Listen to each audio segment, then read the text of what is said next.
All right, guys, welcome to another episode of Constructing Future. Today I have the honor to have here Charlie Hernandez from Nandes Design Studio, correct? Correct. Welcome, Charlie. Thank you. Thank you for having me. I love to have you here. I love to share the stories about those successful people in Miami that they build their own construction businesses. And today's show and episode is about this, about a successful person that came from Venezuela? Venezuela. How many years ago? Wow. About 27 years ago. 27 years ago. So you're more American Yeah. than Venezuela at Yes. this point? Yes. Nice. So more American than Venezuela. You came from Venezuela with an architectural background, or I actually graduated here in Graduate. architecture school. I moved here when I was 17 or 18, nice. right after high school, and I actually did my architectural studies here in the U.S. Nice. So graduated on American school in architectural. I'm from Italy, so we love architecture. We love architectural. We love design, and we have a good taste, I guess, for You do. finished material and everything. So, but tell us a little bit more about the story. Then you start in architecture and in design, and then how you transition then after to construction, actually. Okay, I'll try to make it quick because it's a long story. Uh-huh. I moved when I was 17, started going to school here, and decided I wanted to go for architecture. I started architecture in LSU, Louisiana State University, in Baton Rouge, and did all my studies there, my bachelor's, graduated there, and moved to Dallas. I started working in a big company in Dallas, in Texas, and after a while, 5 years there, I gained a lot of experience. I traveled all over the world because all the work was overseas. China, Japan, Europe, Italy, actually. Nice. So many places, and I worked with many people that was very inspiring. I learned a lot about the business, and in 2009 or 2010, I moved to Miami after kind of like in the middle of recession. I got laid off actually from the company. They cut the personnel in half, and I ended up going out and started looking for work on my own. There was no work at all. I mean, I tried companies. It was impossible to get a job, and I ended up just going for my own freelance work. And little by little, I guess, I started getting clients. I started here in Miami. I moved from Dallas to Miami, looking for opportunities because I didn't know anybody in Dallas, and Miami was a little more, I knew more people, and I think it was starting to boom. It was Miami was still a big town, lots of opportunities. And started getting clients. I started doing restaurants. That was like the first couple of jobs that I did in Miami was designing restaurants. Nice. Pizza places, actually, pizzeria. Nice. And as a matter of fact, I was part owner of the pizzeria, so I gained a lot of experience in restaurants and how they work and how they run the kitchen, which is very complicated.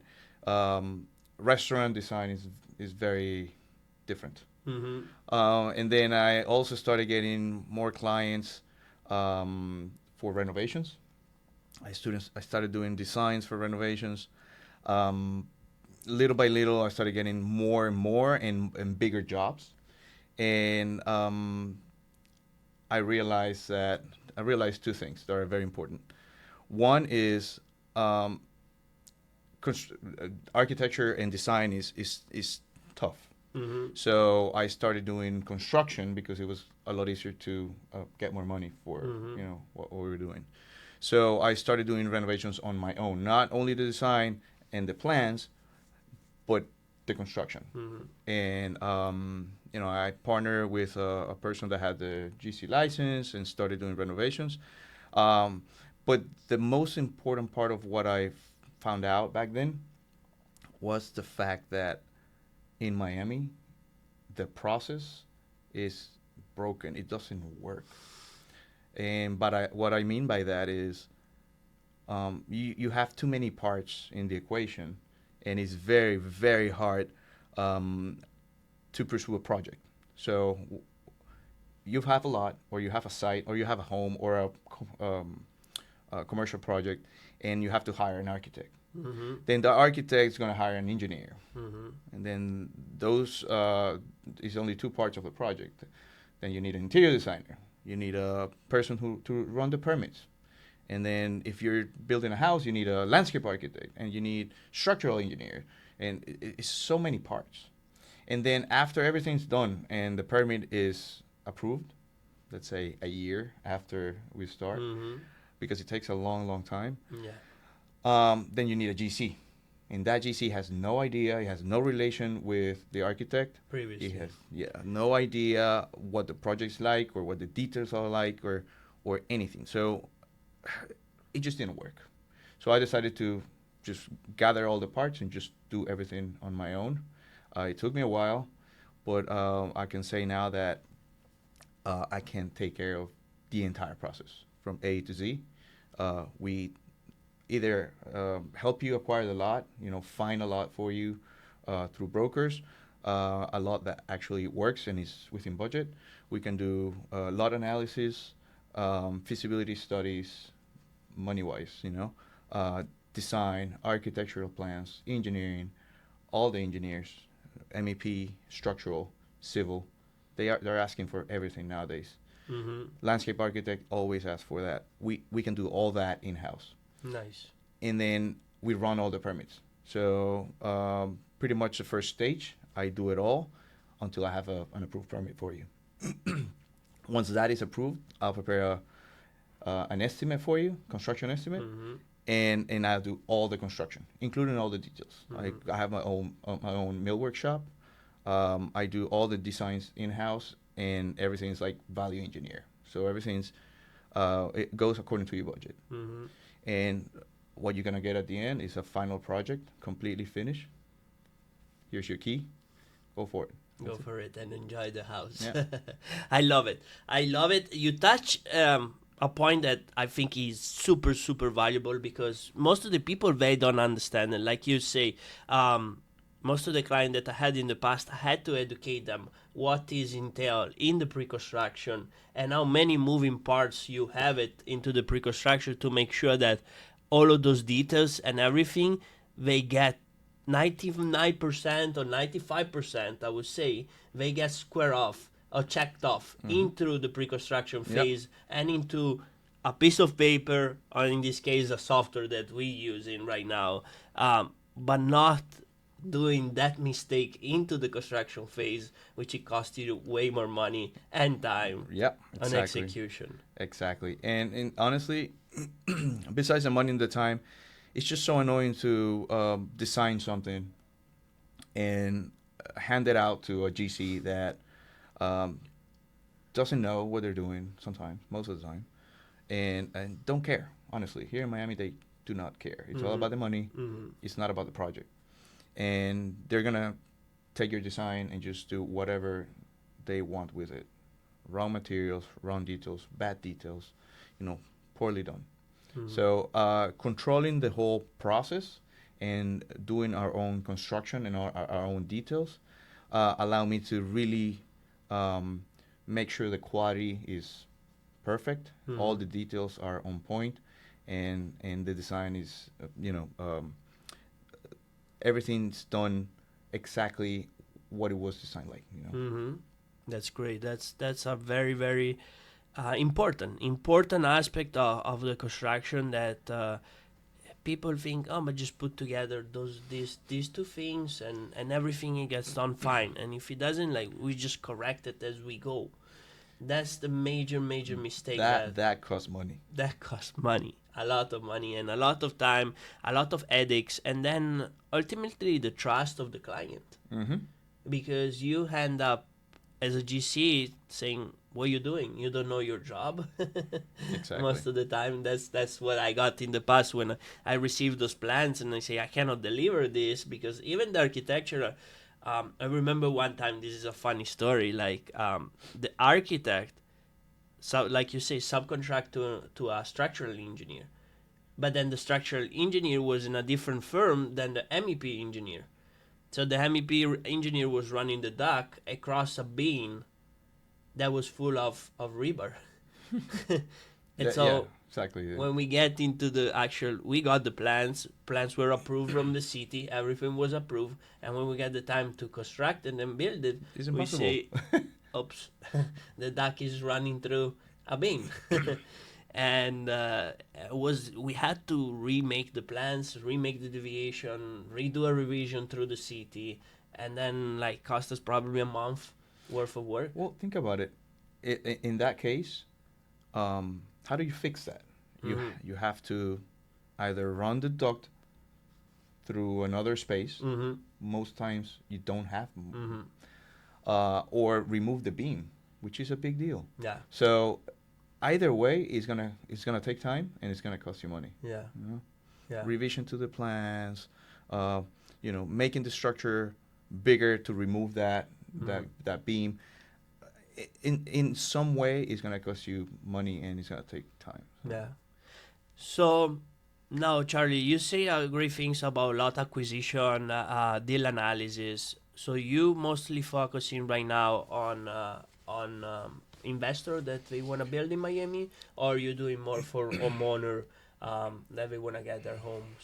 I want to say half and half. Half enough. Yes, we have several investors, some from New York, some from overseas, South America, Mm-hmm. Mexico, even Europe, Mm-hmm. that there are investors, and they're just buying properties to either renovate and resell, or it's basically a flip, Mm-hmm. or buying land to build new construction. Mm-hmm. Either way, those are, I would say, 50% of our clients. Mm-hmm.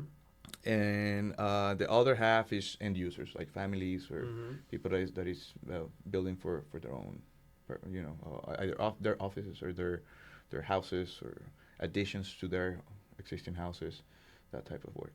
Nice. That's great. I want to ask you personally a question because I encountered this problem in the past, and maybe with your process that is solving that issue. But most of the investors, they always want to look, they don't care about the process that much, but they always want to look at the final, what we're going to get in their pocket. So, how are you going to be able to still put your process and your company and everything that you bring in into it, but still maintaining the cost low because that's what we want in the end. We want to sell it for the highest amount and spending the less as possible in the construction. Most of them, not everybody. Most of them, yes. That's actually a good question, and we run into this problem a lot. The fact that we are a design build company and we have such a big structure, because we have everything in house. Remember, we have architects, we have interior designers, we have engineers. I have a whole team of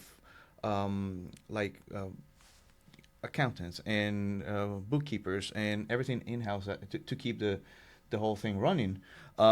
It's an expensive structure. Mm-hmm. I have to pay for that. Mm-hmm. So obviously, sometimes I might not be the right person for a certain investment, for a certain investor. If you're looking for the cheapest of the cheapest, that's not me, and I can't. It's not because I don't want to. It's just because it's impossible for me to pay for my structure. Yeah. If I do, low income, very very cheap projects. So I want to say typically our investors are looking for a more refined product, more luxury home in a more high end area. So basically, our investors typically the type of projects that we do for them are, you know, Pinecrest, Coral Gables, Mm-hmm. Key Biscayne, Bal Harbor, Surfside, more high-end areas Mm-hmm. that can, hold that value more and still give them a good return. Justify the price, Right. and the fact that they hire a full blown Right. company, not just every single pieces, and then they need to manage themselves. Right. And also it's important, and I think they all understand, or I make sure they understand that in those cases when they're investors, and we are doing everything for them, that has no price. I mean, Yeah. they're away. They live in Ecuador, Mexico, Venezuela, Colombia, wherever they're from, and they don't even come here. They just send me an email and say, I want a new I mean, obviously, new clients come that we meet, and we do like the first project together. Together. They once they trust us, they know they can just from home make a closing, uh, send me the details of what they want. We polish the numbers, and they probably come once, twice, maybe 3 times during the project. That's it. And a year later, they have a fully built project that they didn't even have to manage or find any professionals for it. They didn't deal with um, design or figuring out what to build Mm-hmm. or we even pay the permits at the city and just get reimbursed for that. I Yeah. mean, they don't have to do anything. Yeah. So that has a price. Yeah. It's a peace of mind for the ultimate from the investor Absolutely. to actually focus on their business, because I'm sure they have businesses who have things going on, like you say, in Colombia or Mexico, and they can just put the money and say, okay. And that comes to communication, that comes to trust, that comes to a process that is working. Mm-hmm. Because if you have a broken process, I guarantee you that the next day those investors are gonna be here in Miami on your shoulder, telling you where is my money or where is my project. Of course, of course, and I guess that's very important for us because that's what allows me to get more work. Because I've never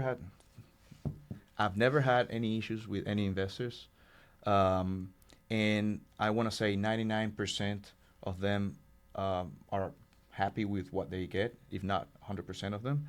Um, the numbers work, the product is impeccable, and they end up being so happy that they either come back and do more work with us, or refer us to friends or family or other people that um, usually end up being happy as well. We don't do any marketing at all. We're not in magazines. We don't even pay Google or Instagram or any of that. Wow. We're everything is word of mouth. It's all referrals. Thank God I've never been without work, even in the toughest times during COVID. Last year was tough, but we never stop. We never Mm-hmm. stop, and it's all word of mouth. It's happy clients that are there returning and doing more work with us, or they're referring us to someone else, and it's just crazy. It's just Incredible. that makes me very happy. Yeah. It means like you're doing something very, very right, you know? I wanna think so. Yeah. Yeah, you do for sure. Now, this is the great. I love what you just say. I love the way that you have the process laid out. That most of the company that we are here are residential or commercial contractor companies, and all of the time I told them integrate in your process the pre-construction phase, because you making so less mistakes in even like bidding on the project, because when they handed to you those plans and those designs and everything, and they tell you, oh, as soon as you can get me the quote, you kind of rushing it in through it. Yeah. In 2 weeks, 3 weeks, you put your team, if you have a team, or the owner by himself is looking into those papers and start, okay, doing a takeoff, an estimate, and try to give the best price as they can, and they competing with other three people, and they have just 2 weeks. And in 2 weeks, the amount of details, the amount of plans that you have, it is just a lot. It is. Yeah. So I say like integrate that pre-construction phase into your company has been a game changer for you. Absolutely. To that point, I think the fact that we design, and we do, and by design I don't mean only the aesthetics, like the materials and how pretty it looks, but the fact that we design the structures and the systems, mechanical, electrical, plumbing, everything, allows to like really value engineer the project. Mm-hmm. Meaning, um, if we understand what the client wants and what the client needs, we can design a very efficient project based on their needs. Mm-hmm. Let's just say they're limited in funds and they have a budget they have to stay within. Um, we're not gonna go for the most expensive, finishes or systems in general. Like for example, air conditioning. If you go from Train, which are very expensive air conditioning units, to Carrier, for example, there's a big difference. If you have 4 or 5 units in a big house, I mean, you're talking about 20, 30 grand difference. Depending on what they need, I mean, we can save them a lot of money. Finishes, same thing. Electrical, do they want just a basic electrical lighting system? That's one price. But if they want to do, the Control 4 and all low voltage and, all these smart systems, lighting systems that they have nowadays, I mean, it's going to be a completely different project. It's going to be, you're talking about a $150,000 to $200,000 lighting system. So we can work with them and understand them, and based on that, like work backwards and design based on a budget, and then create that estimate for them. And if it's over or if it's under, modify that to meet their needs and their budget.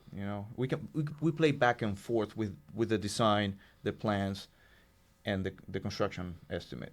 I love it. So everything goes all together. I'm assuming you start with a preliminary budget, and in the beginning, when you don't have Correct. Physical plans, you don't have all of the details. Correct. But you say it's in between. This project is 5,000 square feet new construction. You know that more or less the price per square feet is that much. Correct. Based on data that you have from previous project that you have done it.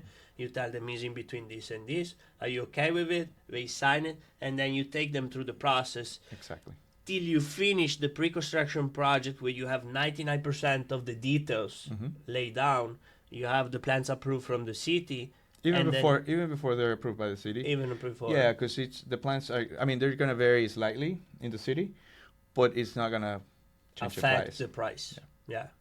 Move here and there. I mean, you already know the setback and everything, so that's pretty much standard on every place that you're doing work. So you get to 99%. You get the pre-construction done, and then at that point you create a final estimate for them, very detailed. You usually present it to them. It will be a fixed contract very with detailed. them. It's actually not a fixed contract. I'm a big fan of, as dumb as it sounds, I'm a big fan of flexible contracts, meaning there are tons of clauses that are going to protect both parties, but it's somehow a flexible contract in the sense that we're gonna still during the construction we're gonna work back and forth. So there's still gonna be changes. There's always changes, and that's something that I mean, what we were talking about before. When you have changes during the construction, and you're the owner, you have an architect, a designer, and then you have a GC, and there's changes, that messes up everything because there's so many parties that it's very hard to keep track and handle these changes, variations, changes of material. Even existing conditions will change will change the project during the construction. So back to what I was saying about a flexible contract is, if we're building the house, let's just say it's a house, we're building the house and we have the structure ready, and we have an estimate including porcelain tile. But during the process, you go to a friend's house and you look at their beautiful engineered wood, and you decide to do wood. It's very easy for us to go back to the office, change the estimate into wood, and that's it. You know, we'll work with change orders. I know people hate the word change orders, but change orders can also be, down. They don't have to be up. You don't have to raise. It doesn't mean you're gonna raise the price. It's just a change, Yeah. a modification to what you have. Mm-hmm. So it's very easy for us to do change orders and modify the process, the construction during the process, and get to something new that you want. Let's just say you want to, I don't know, you have a contract, but you didn't want a pool originally, Mm-hmm. and you want a pool. We just change to do a change order. Everything's like, it's very easy to modify our estimates and our agreements, and get you what you want. Yeah. You know. Yeah. You don't have that many parties involved. You know? Mm-hmm. Yeah, it's just pretty much yourself. You go back to the project manager and tell him, "Hey, I want this. Can you change it?" Right. And And that's the beauty of it. If we're doing a walkthrough with a client, and all of a sudden he goes, "You know what? I want a skylight." That's fine. I'll get you the price tomorrow, and I can tell my project manager, "You know what? Punch a hole up there. Punch a hole. We're gonna do a skylight." And it's as easy as that. You Mhm. know, approved by client in an email. That's it. Yeah. You know, it's very fast. Next day we have a hole up there, Mhm. and order for a skylight. And 2 weeks after we have the skylight, we install it. That's it. In another type of system, construction design and construction system, it would take months Mhm. in order for a GC to get approval from the client and send the drawings to the architect and do everything that needs to be done to punch a hole in the Mhm. roof and have a skylight. Mhm. You know? Yeah, I love it. I love it. So let's talk a little bit about the challenges. What are the most common challenges that you encounter as 2025 in your company, and how you overcome those? I would say 2024 and 2025 for us, and I think for everybody, not only in Miami but in the U.S. and maybe in the world, have been difficult years. Mm-hmm. It's been a little bit slow, a lot slower than past years. COVID. Yeah, right after Time. COVID, it was beautiful. I mean, everything was great, lots of work. 2024 started slowing down, and we really struggled to get new clients. We had a lot of work, but it was work from previous year. But we really struggled to get new clients and new work. Um, 2025, I want to say like December 2024, it started getting better. Why? I guess politics has Mm-hmm. it have a lot to do with it. Mm-hmm. We started getting a lot of calls. We started getting a lot of more inquiries and getting contacted by either old clients that wanted to do more work, more investment, or just families that wanted to, were ready to start again doing additions or renovations or even building a new house for their family. So Mm-hmm. this December 2024 starting getting a little better. 2024, the whole year was slow. 2025, I think it's slowly getting better and better. Mm-hmm. We're getting a lot of work, a lot of new clients, a lot of calls, and I think that's gonna materialize in 2026. We're also looking at interest rates and politically stability is not really there yet. There's a bunch going on, war and this and that, Mm-hmm. and that doesn't help. But I think 2026 is going to be a good year. We did have our tough year, 2024, so I'm hoping everything's going to get better. Yeah. It's going to get better. Yeah, I'm sure. I'm sure it does, and I see already, like you say, this trend of politics and things like changing, so people are more inclined to say, okay, I'm doing my next project. I don't want to hold it back. When 2024, everybody was holding Yeah. holding the things, thinking about all the crises. What's gonna coming, happen? What Yeah. is gonna happen? Yeah, I love it. I mean, you give us so many tips about how a proper company should run, and I appreciate that Glad. you are here, of course. And it's been great. It's been great. So yourself, you have a big part into the pre-construction phase because that's your background, correct? Hmm. And then once you finish the pre-construction phase, the GC, which is your partner, is taking over on the construction phase. Yes, yes. of the- My partner Miguel, his background is in construction, Mhm. so he's a big part of the whole structure, the whole like our the way we run the office. He's very experienced, and he kind of like um, took the company to the next level in the sense of, we needed someone that was experienced that I could trust, and I think the fact that he has a lot of experience in construction really helps me, at least as an architect, to make everything happen. I've gained like through the years I've gained a lot of experience, uh, but think about it. I mean, it's impossible to run the whole show yourself. Mhm. I mean, I tried, and if you want to grow, if you want a company to really grow consistently and fast, you need to surround yourself with people that are smarter than you Yeah. and have more experience than you. Yeah. So that's the case, and that's our case. I really try to have be surrounded by people that know more than I do, Mhm. and I like that. I'm not scared of hiring people or partnering with people that have more experience than me. I think that's key. Also, for example, um, nobody talks about and think about this. We're talking about pre-construction and construction here, but nobody talks about everything else that is involved in the company. I'm Mhm. talking about accounting, um, Yes. purchases, legal, um, keeping the numbers and the company running. It's tough, Yeah.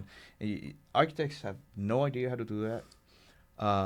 GCs, they say they have idea, but they don't. I Mhm. mean, half the GCs in Miami end up being broke and going out of business because they don't know how to run a company. Mhm. So that's that third leg that nobody talks about, but Yeah. is key. Yeah. Is very very important. Yeah. And I think we have invested a lot of time and money in that third part of the business. Um, my wife is actually our third partner and the person that is in charge of all that third part of the business. Mhm. She runs all the numbers. She does all the legal. Uh, if there's a crazy guy that wants to sue you, which happens all the time, if there is, licenses, for example, Mhm. insurance is a big part of the Yeah. business. It's Make sure crazy. that It everybody, takes a all of the lot of. subcontractor, they You have have their own no things. idea. Insurance, like liability insurance. Worker Then you have comp, the. auditing.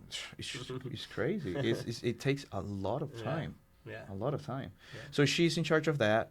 So as you can see, I mean, I think we came to a point where everyone in the company has their specific responsibilities, Mhm. and everybody does what they're good at, and I think that keeps the company like running smoothly. Yeah, I love that you share the point is like key, and this is It's, what it is I'm key. doing right here and Gaspi Consulting, by the way, which is setting up the structure in a way that gonna be able to actually run a business and not just thinking about the next project and the next project and the next project, but actually have a structure and operation and put the key people into their own spots, Mm-hmm. their own seats to make sure that everybody is performing right. Because in the end, the final product, what I call the viable final product, is a beautiful home, well crafted, made it in a good amount of time. Mm-hmm. But that's the final product. But then every steps that there is behind, like you say, Nobody knows like that what's it gets to behind that that. little house. It could be a beautiful house, but it maybe as a business, it just didn't work that deal because you went over budget.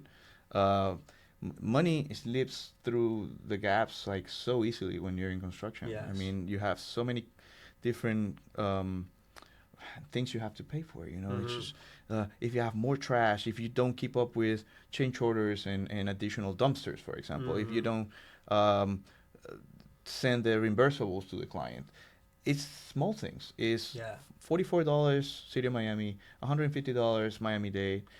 It's just small charges, but there's so many of them. Yeah. At the end, those will kill you. Yeah. Are 10,000 and 10,000 of dollars that are sitting there on the table that Yeah. you don't even notice. And then when most of the business that I found, they doing, oh, but let's do it in the hand. But in the hand is the most critical part because the client is already, when I'm moving, is already, because it takes time to do their project. And everybody right now, he wants to expect it tomorrow to Yeah. have it done.